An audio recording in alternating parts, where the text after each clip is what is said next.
Young ballers on flying high, kicks and dreams touch the sky. Dribbles fast all day long. In his heart, he's always strong. It turns out yet again the owner of this YouTube channel is lazy. Yeah, that's right, I'm looking right at you, Samuel. But anyway, I decided to make this video myself. Here are my 2024 to 25 NBA standings predictions for the Eastern Key. Coming in at last place in the East, I have the Brooklyn Nets. The Nets this lost their best player and have two good guys on their team, Nick Claxton and Cam Thomas. Coming in at 14th, I have the Washington Wizards. The Wizards are still looking the same as last year. Lost Denis. Sarr might not be looking that good, and I wouldn't be surprised if JV is traded at the deadline. Coming in at 13th in the East, I have the Detroit Pistons. Detroit finds its way to the bottom again, I don't know how. But I feel like if the draft lottery the last 3 years went their way, they wouldn't be in this situation. My 12th seed will be the Charlotte Hornets.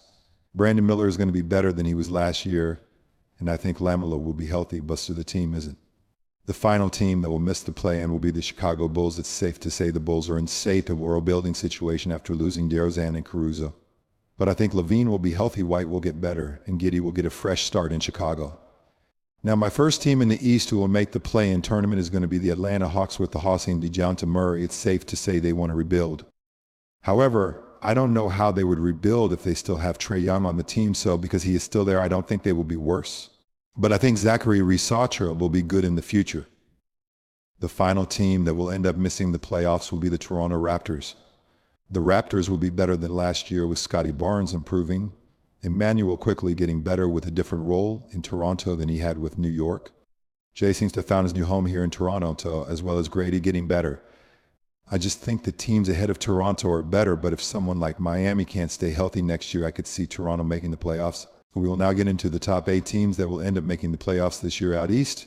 Now coming in as the 8th seed, I have the Miami Heat. This is probably the last time we can see the Heat as a top team because Jimmy Butler is in a contract year. I don't think Pat Riley will end up wanting Jimmy to stay after what Jimmy said last year. I also think the East is so stacked that they can't compete that well with the other teams. Now as the 7th seed, I have the Indiana Pacers.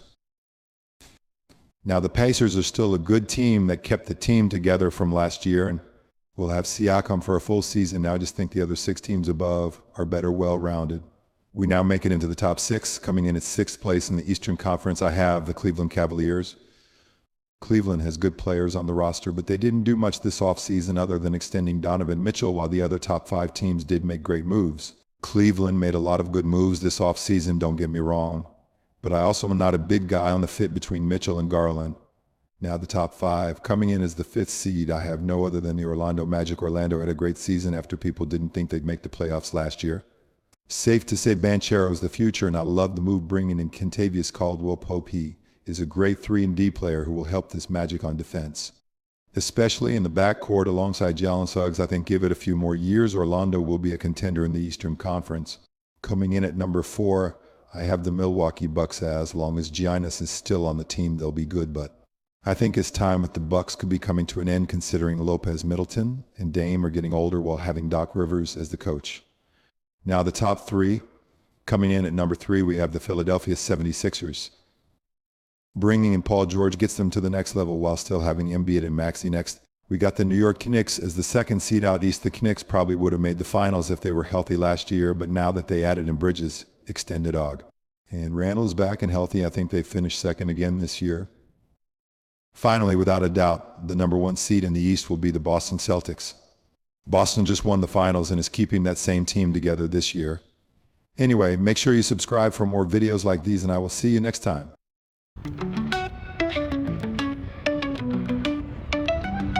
He's a young hero on a mission,